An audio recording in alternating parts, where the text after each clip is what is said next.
Welcome to our YouTube channel time beater study. बेटा time beater study में आपका स्वागत है। आजकल बच्चों का थोड़ा कन्फ्यूज़न होता है कि सर 10th क्लास के बाद क्या स्ट्रीम चूज़ की जाए जिसकी वजह से हम अपना फ्यूचर देख सकें। तो बेटा एक चीज़ मैं तुम्हें बताना चाहूँगा, एक चीज़ मेरी बात ध्यान से सुनो। अगर तुमको फ्यूचर अपना इस तरीके से डिसाइड करना है कि हाँ हम स्ट्रीम चूज़ करके करें तो बेटा ढंग से अक्सर क्या करते हैं बच्चे, मैथमेटिक्स पसंद ना होने की वजह से बायोलॉजी लेते हैं। साइंस ना पसंद होने की वजह से ये सारी चीज़ें, मतलब जैसे कॉमर्स हो गया, कॉमर्स लेंगे क्योंकि उन्हें साइंस पसंद नहीं है। ये चीज़ गलत है। हमको क्या करना है बेटा, सबसे पहले तो हमको देखना है, हमको वो स्ट्रीम चूज़ करनी है हमें जो पसंद है, ना कि पसंद नहीं है उसकी वजह से स्ट्रीम चूज़ करना। ये तो बेवकूफ़ी वाला काम है, बेवकूफ़ी वाला काम है। जैसे हमें स्ट्रीम वो चूज़ करनी है जो हमें पसंद हो। तो फिलहाल अगर बात करें बेटा, अगर फिलहाल हम बात करें तो हम बात करने वाले हैं बेटा कि हमें जो स्ट्रीम चूज़ करनी है वो किस तरीके से चूज़ करनी है बेटा। तो आपका पहले तो मैं तहे दिल से स्वागत करना चाहूँगा बेटा टाइम बीटर स्टडी में। तो अभी फ़िलहाल हम बात करने वाले हैं स्ट्रीम आफ्टर 10th क्लास। देखो अगर मैं बात करूं बेटा तो मेरे पास जो मेन स्ट्रीम होती हैं वो तीन स्ट्रीम होती हैं। एक तो होती है मेरे पास साइंस, एक होती है मेरे पास कॉमर्स, और एक मेरे पास होती है ह्यूमैनिटीज़। साइंस कॉमर्स और ह्यूमैनिटीज़ की बात करें बेटा तो साइंस एक ऐसा स्ट्रीम है जिससे चूज़ करने के बाद प्रैक्टिकली चीज़ आप सोच सकते हो। साइंस में एक तरह से आप बात की जाए तो बहुत ही प्रैक्टिकल सोचना पड़ता है। प्रैक्टिकल तो उसमें कॉमर्स में भी सोचना पड़ेगा, पर बेटा देखो देखो इन तीनों में से तुम्हें एक स्ट्रीम चूज़ करना है। ह्यूमैनिटीज़ हो गया, कॉमर्स हो गया या साइंस हो गया, वो तुम्हारी चॉइस है कि जो चूज़ कैसे करोगे। बात की जाए बेटा साइंस में, तो साइंस में हमारे पास दो स्ट्रीम आती हैं, एक आती है मैथ और एक आता है बायोलॉजी। एक आता है मैथ और एक आता है बायोलॉजी। तो मैथ स्ट्रीम से क्या होता है, बायोलॉजी स्ट्रीम से क्या होता है, वो सारी चीज़ें मैं कैलकुलेट करके बताता हूँ बेटा। अगर बात की जाए बायोलॉजी, अगर आप चूज़ करते हो बायोलॉजी तो आपको देखो पहले तो अगर कोर्सेज़ की बात करूँ तो सबसे पहले मेरे पास कोर्सेज आता है MBBS, bachelor of medicine and bachelor of surgery. MBBS को कौन नहीं जानता बेटा। अगर मैं आपको एवरेज इसकी सैलरी भी डिस्कस करूँ तो आप अगर डिस्क्राइब करूँ तो देखो इसकी एवरेज सैलरी भी सैलरी क्या है, सैलरी इसकी क्या सैलरी होगी बेटा। MBBS पहले तो सुनो 5 साल में होता है पूरा। MBBS the course Spain 5 years, 5 साल का कोर्स होगा। कवरेज बेसिक प्री क्लिनिकल और प्री क्लिनिकल, इसके बाद जो क्लासेस होती हैं 12 की, अगर बात करूँ इसके बाद थोड़ा इंटर्नशिप भी होता है कुछ सालों का MBBS के बाद। पर इसकी बेटा अगर बात करी जाए, देखो सपोज करो तुम कभी भी किसी डॉक्टर पे जाओ तो करीब 500 तो नॉर्मल फीस होती है फीस। और लगभग मान लो एक दिन में तुम रेशियो लगा के चलें, करीब 60 पेशेंट्स आ जाओगे। अब 60 नहीं होते, कम से कम 100 से ज़्यादा ही होते हैं पेशेंट। तुमने देखा होगा कितना वो लगा रहता है, भीड़ लगी रहती है। चलो 100 मान लेते हैं हम, ठीक है। मैंने सपोज करे 100 इस पर पेशेंट है, ठीक है। जो डॉक्टर ने 100 पेशेंट्स को अटेंड किया तो कितना हो गया एक दिन का, 50,000 और 50,000 इन अ वन डे। और एक महीने का 30 मल्टीप्लाई बाय 50,000, 3 5 ज़ा 15, 0 0 0 0 कितना हो गया बेटा 15 lakhs। तो बात ही छोड़ दो, ठीक है, बात ही नहीं करनी चाहिए फिर तो, इसके डिस्कशन ही ख़त्म हो गया पूरा। तो MBBS बेटा इस तरीके का फॉर्म होता है, ठीक है। आगे अगर चलो बात करें तो बायोलॉजी के बाद कई सारी और स्ट्रीम्स भी होती हैं। स्ट्रीम्स में और भी बात कर लेते हैं। देखो नेक्स्ट अगर बात की जाए बेटा, मेरे पास एक होता है BDS के बारे में बहुत कम बात करते हैं। ये होता है बैचलर ऑफ डेंटिकल सर्जरी। डेंटिकल मतलब टीथ से रिलेटेड होता है सारी चीज़ें, ठीक है बेटा। तो dentist is another popular subject the medical industry with a wide scope. The BDS is a professional degree that involves 5 years of study. वही 5 साल की स्टडी इसमें भी होती है और 1 year इंटर्नशिप इसका भी होता है। जैसे इंटर्नशिप MBBS में होता है इसी तरीके से BDS होता है।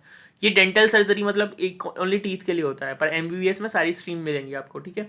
इसके बाद फिर छोटा और मिल जाएगा BSc इन बायोटेक्नोलॉजी। बायोटेक्नोलॉजी कोर्सेज होता है एक suitable for student from the science stream the 12th level. मतलब एक तरह से 12th लेवल तक के साइंस स्ट्रीम के बाद जो अगर तुम्हें UG करना है अंडर ग्रेजुएट कोर्स तो BSc बायोटेक्नोलॉजी बहुत अच्छी चॉइस है बेटा। उसके बाद बेटा बीएससी होता है in genetics, microbiology, biochemistry, biotechnology, botany और जूलॉजी। ये सारी चीज़ों से रिलेटेड तुम क्या कर सकते हो बेटा, बायोलॉजी अगर स्ट्रीम चूज़ करते हो 11th में तो ये सारी चीज़ें कर सकते हो। Bachelor of pharmacy, B pharma, D pharma. अच्छा ये सारी चीज़ें पता कैसे होता है, एक मेडिकल स्टोर से रिलेटेड मान लो बी फार्मा करने के बाद आप मेडिकल स्टोर खोल सकते हो। डी फार्मा करने के बाद फिर उसके बाद एम फार्मा होता है मैन्युफैक्चरिंग फार्मा, आप दवाई बना भी सकते हो। ठीक है, बेसिकली ये सारी चीज़ें होती हैं। इसके बाद अगर बात करें बायोलॉजी में कुछ कोर्सेज में microbiology, biotechnology, bachelor of pharmacy, वही चीज़ें अभी बताई थी मैंने, bachelor of veterinary science, bachelor of neuro science, ये सारी चीज़ें हमें अपन लोगों को मिल जाएंगी। बीएससी नर्सिंग, बायोटेक्नोलॉजी, ये सब मिल जाएंगे आपको। ठीक है बेटा, चलो अब बात करते हैं मैथ्स रिलेटेड। अगर मैथ्स से रिलेटेड अगर बात की जाए बेटा तो सिंपल सी बात मैथ, अच्छा देखो मैं अपना खुद प्रेफरेंस बताऊं बेटा, मेरे को साइंस, मैं खुद साइंस स्ट्रीम से हूँ पर मेरे को बायोलॉजी और मैथ दोनों में इंटरेस्ट था, तो इसी वजह से मैंने पीसीएम भी टेकन आउट किया था। पर आप एक ही चूज़ करें तो बेटर रहेगा, एक्सपीरियंस से बता रहा हूँ। तो अच्छा बात की जाए बेटा, मैथ के बाद होता है इंजीनियरिंग।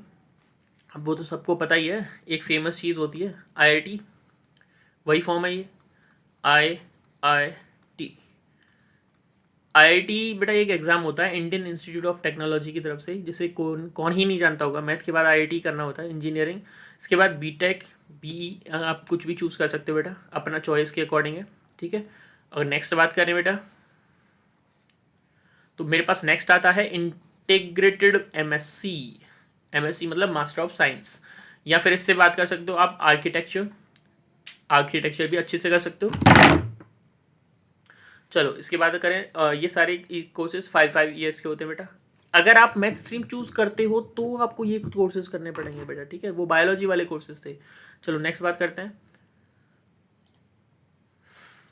इसके बाद आता है BCA, BSc, BSc in statistics and nautical science and, अच्छा नॉटिकल साइंस रिलेटेड होती है मेरिट कही जाए तो बेटा समुद्र से रिलेटेड। ठीक है, bachelor of program in economics, सारी चीज़ें इससे किससे रिलेटेड होंगी बेटा, मैथ स्ट्रीम चूज़ करते हो तो। ठीक, अब बात करते हैं बेटा डिग्री इन मैथमेटिक्स। चलो इसके बाद एक अच्छी सी चीज़ और बता दूं बेटा, इसके बाद नेक्स्ट वीडियो में उसी के ऊपर लाने वाला हूँ। अगर बात करूं बेटा, जो मेरे पास एक मैथ से अच्छा अपॉर्चुनिटी होता है, जो मेरा फेवरेट था, खुद इमोशंस के साथ बोलूं बेटा, एनडीए एक नेशनल डिफेंस एकेडमी एक एग्ज़ाम होता है जिसके थ्रू आप क्या कर सकते हो, as a defence forces join कर सकते हो एज अ ऑफिसर्स की तरह, बी अ ऑफिसर। तो वो ओनली मैथ ही दे सकता है आपको, तो कोशिश करो।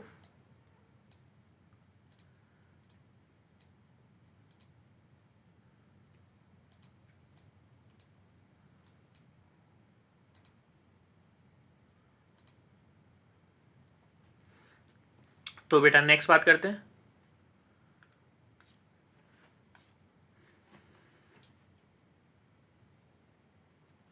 अपॉर्चुनिटी, इसके बाद अगर बात की जाए बेटा डाटा साइंटिस्ट बन सकते हो आप। डाटा साइंस देखो अपॉर्चुनिटी बहुत सारी हैं। अगर मैं आपको एक चीज़ बताऊं बेटा, स्ट्रीम कोई सी भी चूज़ कर लो, मेहनत सब में करनी है। मेहनत मतलब अगर हार्ड वर्क के बिना आप कुछ नहीं मिल सकते। अच्छा कुछ लोग कहते हैं हार्ड वर्क नहीं करनी चाहिए, स्मार्ट वर्क करना चाहिए। Who knows about that, what is the difference between hard work and smart work? किसको पता है हार्ड वर्क और स्मार्ट वर्क के बीच में डिफरेंस क्या होता है? तो बेसिकली कुछ किसी को पता ही नहीं, तो बेसिकली क्या है, फायदा ही नहीं। तो अपन लोग क्या करते हैं, सीधा हार्ड वर्क भी करो, स्मार्ट वर्क उसी के साथ साथ होता चलेगा।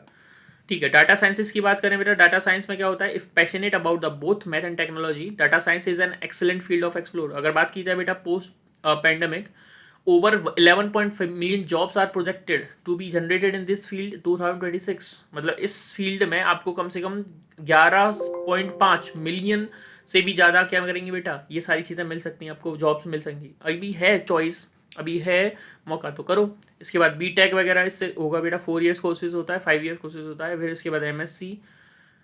हाँ आर्किटेक्चर बहुत अच्छा चीज़ है बेटा। आर्किटेक्चर मीन्स ऐसा होता है कि घर जैसे होम हो गए, जैसे बड़े बड़ी बिल्डिंग्स हो गई, तुम्हारा बोला जाए तो पुल्स वगैरह हो गए, इनके सारे स्ट्रक्चरल डिज़ाइनिंग जो करता है वो आर्किटेक्चर करता है। तो that you are interested in designing and building structures, than 5 years का इसका भी कोर्स होता है आर्किटेक्चर। ये होगा मैथ से only. BCA bachelor of computer applications, BCA भी होगा। बीएससी इन नॉटिकल्स, वही मेरा पास फॉर्म जो मैंने बताया था। चलो अब बेटा बढ़ते हैं नेक्स्ट फील्ड की तरफ, कॉमर्स। अभी हमारा मैथ खत्म हो चुका है। मैथ में क्या था, मैथ सॉरी बात की जाए, हमारा साइंस फील्ड खत्म हो चुका है। साइंस में हमारा पास मैथ था और बायोलॉजी, दोनों स्ट्रीम से हम कोई भी चूज़ कर सकते हैं, पर उनके लिए कॉमन लैंग्वेज कॉमन सब्जेक्ट होती हैं, फिजिक्स केमिस्ट्री दोनों में आती हैं। ठीक है, कॉमर्स की बात करें बेटा, तो ऑल बिजनेस रिलेटेड थिंग्स, जो अपॉर्चुनिटी अगर बात की जाए बेटा, जितनी भी बिजनेस रिलेटेड सारी चीज़ें होती हैं वो किस में बात की जाएंगी, कॉमर्स में बात की जाएंगी। अगर मैं कॉमर्स में बात करूँ तो इसके अकॉर्डिंग, अच्छा इसमें थोड़ी चीज़ें मैं तो और भी बता देता हूँ, डिस्क्राइब कर देता हूँ बेटा। कॉमर्स एक ऐसी स्ट्रीम है जिसे चूज़ करने के बाद आप बिल्कुल ही चेंजमेंट अपने आप में फील करोगे, क्योंकि ये रिलेटेड होता है बिजनेस से। यूजी पीजी कोर्सेज अगर बात करें, अंडर ग्रेजुएट कोर्स, तो बेटा bachelor of commerce B com पहला होता है, दूसरा होता है चार्टर्ड अकाउंटेंट सी ए। अच्छा बेटा, सी ए चार्टर्ड अकाउंटेंट बहुत अच्छा कोर्स है, आप चूज़ करो तो कॉमर्स में यही, इसमें सी ए चूज़ करने की कोशिश करना। इसके बाद कंपनी सेक्रेटरी बन सकते हो, पर एनम इसकी 4 लाख से 20 लाख तक पर एनम भी हो सकता है बेटा, हो सकता है, होता भी है वैसे एक्चुअल में। Bachelor of business administration BBA programmes over management marketing finance and organisational behaviour, it's stepping stone of for business related careers. वही मैंने बात की थी बेटा, और इसका भी कम से कम 3 से 10 लाख का पर एनम पैकेज लगता है। इन सब चार्टर्ड अकाउंटेंट का बेटा 20 लाख पर एनम से ज़्यादा ही, मैं तो 20 लाख कम ही लिख दिया, ये तो बहुत ज़्यादा होता है इसका। तो चार्टर्ड अकाउंटेंट तो है ही फेवरेट जॉब किसी भी कॉमर्स फील्ड में जाने वाले बंदे की। आप देखो तो सी ए चूज़ करना। चलो, bachelor of commerce applications BCA से बात करें बेटा, तो is a idle course, interested in IT sector, software वगैरह से रिलेटेड हो, वो सारी चीज़ें हम बीसीए में करते हैं। तो बैचलर ऑफ इकोनॉमिक्स बीई, इससे रिलेटेड बेटा, BE focus on economic theory policy and analytics and research, it opens door the roles in research.